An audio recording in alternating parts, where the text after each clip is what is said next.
Dođu dani kad ti nije ni do čega, gubiš nadu pa bi da odustaneš od svega. Učini bilo šta, samo nemoj stati, trud će višestruko da ti se isplati. Ne dozvoli nikom da mir ti oduzme, u teškim momentima da strah te obuzme. Nije lako biti čvrst u ovom svetu zlih, previše je laži da bi stalno bio tih. U tajnosti nek se veliki planovi kuju, da te jednog dana svi vide i čuju.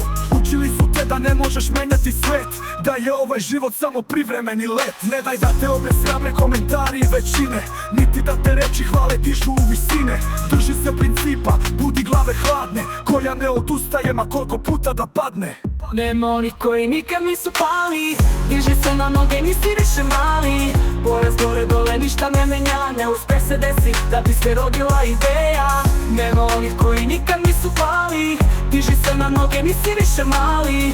Poraz gore dole ništa ne znači, da se izboriš sa njim, nađi način. Zašto ležiš?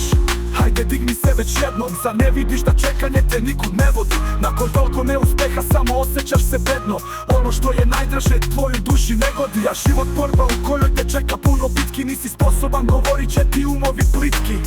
Svog si uma gazda, zato upravljaj njime, dok drugi svoje kaljaju ti grade svoje ime. Radi na sebi i promoviši pravu priču, ne obraćaj pažnju što okolo hejteri viču. Ništa učinili nisu pa bi tebe da obore, nemoj da te brine šta ti iza leđa govore. Ako odustaneš ukaljao si svoj obraz, kad svesno ideš nazad najteži će biti poraz. Dve opcije imaš, idi dalje ili stani, neprestano se bori ili zauvek nestani. Nema onih koji nikad nisu pali, diži se na noge, nisi više mali.